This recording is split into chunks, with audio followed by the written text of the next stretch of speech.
You don't always go fishing alone because you want to be alone. You go alone because solitude feels different by the water. It doesn't feel empty there. It doesn't feel like something is missing. It feels complete. You wake up early, move through the house quietly, make coffee in half darkness, and gather your things without needing to explain yourself to anyone. The air outside is cold. The road is still. By the time you reach the lake, the world has not fully started yet. And maybe that is part of why you came. Before the voices, before the messages, before people start needing things from you, there is this: a shoreline, a boat, a thermos, a few hours where nothing is asking you to perform. From the outside, it can look antisocial. Some people assume you must be avoiding others. They think fishing alone means loneliness, withdrawal, or some quiet kind of sadness. But that is usually too shallow an explanation. Because what draws you there is not isolation. It is relief. Fishing alone gives you a kind of silence that the rest of life almost never offers.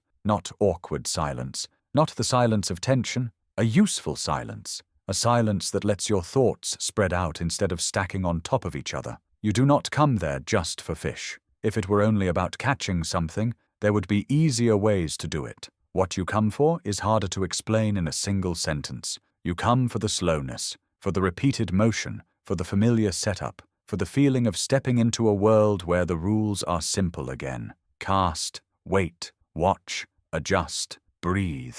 In a life that often feels crowded with noise, speed, and invisible pressure, that kind of simplicity is not trivial. It is regulatory. It steadies you. A lot of men carry more mental weight than they know how to talk about. Not because they have nothing inside, but because most of what is inside them does not arrive in clean sentences. It arrives as pressure, irritation, restlessness, tiredness that sleep does not fully fix, a background hum that never completely shuts off. Fishing alone gives that hum somewhere to go. You are not forced to explain what is wrong. You are not interrupted halfway through a thought. You are not turning your inner life into a conversation before you have even understood it yourself. You just sit there, and slowly the noise starts thinning out. That is one of the hidden reasons solitude by the water feels so powerful. It lets you process without performing the processing. You do not have to narrate your feelings in real time. You do not have to look emotionally articulate.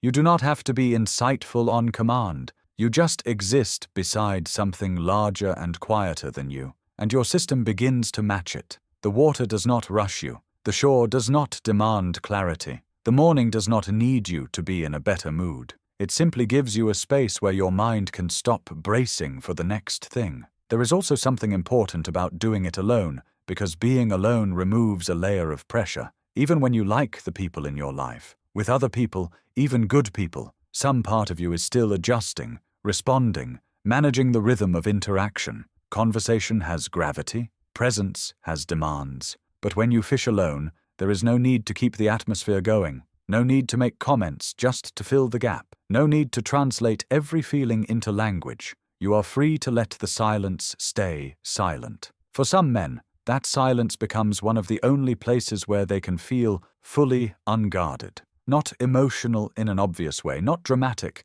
just unguarded. The face relaxes, the jaw unclenches, the breathing deepens without effort. You stop scanning. You stop preparing replies. You stop carrying the invisible posture of daily life. And in that, something deeply human happens. You return to a more natural version of yourself. Not the one shaped by work, noise, deadlines, and expectation, but the quieter one underneath all that. Fishing alone also creates a rare feeling of self-sufficiency. You pack your gear. You choose the spot. You read the morning. You sit with the conditions that show up. No committee. No negotiation, no social friction, just you and a small set of decisions that make sense. That matters more than it seems. Modern life can make a man feel strangely fragmented, like he is always reacting to systems he did not create. But alone by the water, your attention narrows to what is right in front of you. The line, the wind, the movement on the surface, the gradual light. It becomes a simple world again, and that simplicity feels clean. Sometimes there is memory in it too, a father who used to fish without saying much, a grandfather who woke before sunrise and moved through the morning with quiet purpose, or maybe no specific person at all, just an older feeling, a version of masculinity that was less verbal and more rhythmic, less explanatory and more lived. Fishing alone can connect you to that, not as a fantasy, but as a felt memory of how peace used to look. A thermos on the seat, boots by the bank, mist on the water, a man saying almost nothing and still somehow saying enough. But solitude has a shadow side, and it is worth being honest about that too. Sometimes you choose to fish alone because the rest of life feels too loud, too complicated, too emotionally expensive. Sometimes being by yourself is not only peace, it is retreat, a place where no one can ask what is wrong because no one is there, a place where you can postpone difficult conversations with yourself or with others.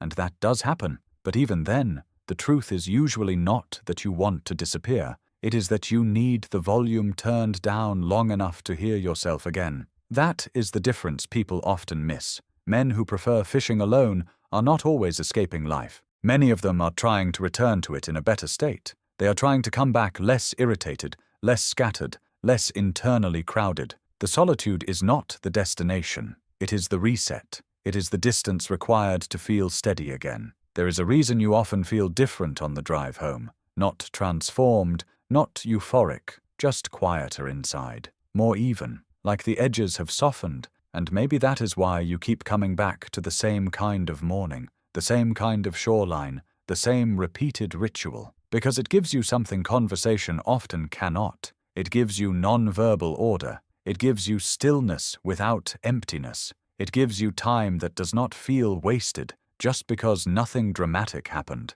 You sit, you wait, you watch the water, and somewhere in that slow repetition, your mind stops pushing so hard. So when a man says he prefers fishing alone, it usually means more than it sounds like. It means he has found one of the few places where silence does not feel uncomfortable, one of the few places where he is not being shaped by other people's energy, one of the few places where he can think without forcing thought, feel without explaining feeling, and exist without constant demand. He is not only going there for fish, he is going there because solitude, in the right place, does not feel like absence. It feels like relief. It feels like order. It feels like being left alone in exactly the way he needs. And in a world that keeps getting louder, faster, and more invasive, that kind of solitude is not small. It is not selfish. It is not strange. For some men, it is one of the only ways they know how to become steady again.